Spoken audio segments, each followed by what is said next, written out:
Hey folks, I wanted to take a moment here. 2025, the Northern Virginia housing market is not crashing. We have to keep coming back to this because a lot of news is taking short-term information and trying to make a long-term or this is a horrible thing type of prognostication.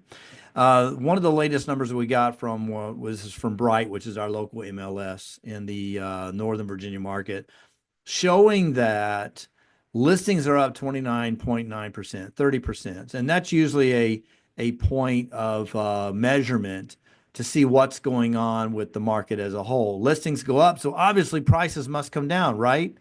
We're not seeing that on this chart here, as we're seeing the median sold price is still up 6.6%. This is in February, but we've been following this for quite a while. And then also showing that showings are down 16%. But the reality of it is, let's take it in context.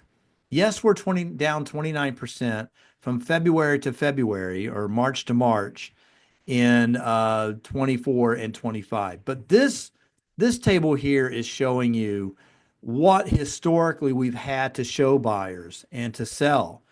10 years ago, you can see that we had quite a few listings on the market on a consistent basis. And 2015 to about 2019, 2020, you had these uber low real estate interest rates, mortgage interest rates.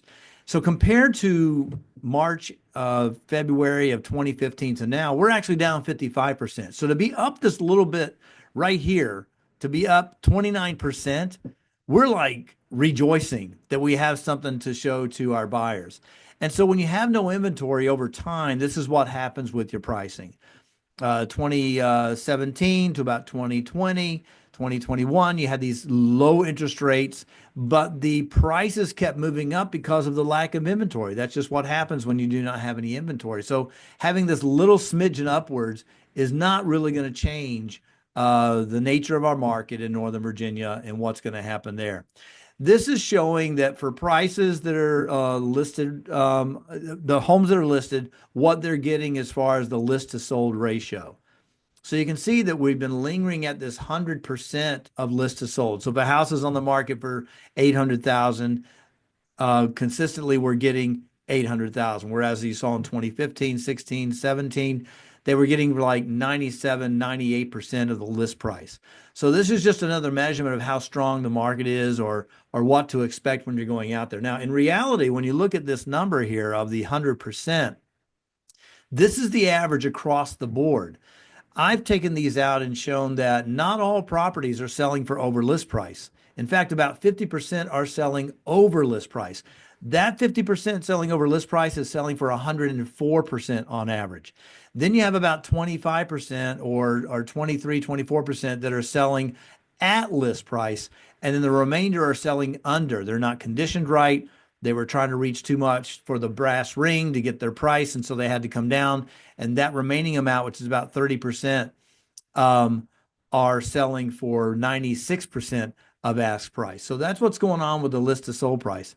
And then is it taking longer to sell compared to a year ago, which is what we measure at? A year ago, this is what it was like, and now this year it's this way. Well, yes, it's taking one extra day longer to sell. But what we're seeing overall is that it is just not tanking. It's shrinking a bit, but we're still having the challenge of not enough inventory. Why? Why do we not have enough inventory? Well, I've always said that houses are where the jobs go at night. This chart here is showing you on the blue line the population growth in Northern Virginia.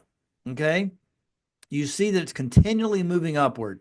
The red line is showing you how many per year we went up.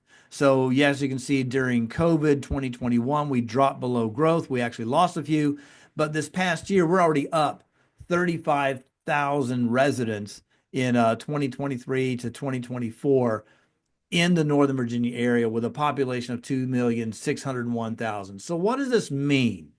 What this means is when you look at how many people lived in the area in 2010, 2.245 million, just another 5 years later, we had 100,000 more people. Okay. And then another 5 years later, we had another 100,000 more people. And then another 4 years later, today, we're up 51,000 1,000 people. So over that time period, what has happened is in 14 years, from 2015 to 2024, we've had a growth of population of heads out there of 356,000 heads now that we have now that we didn't have before then.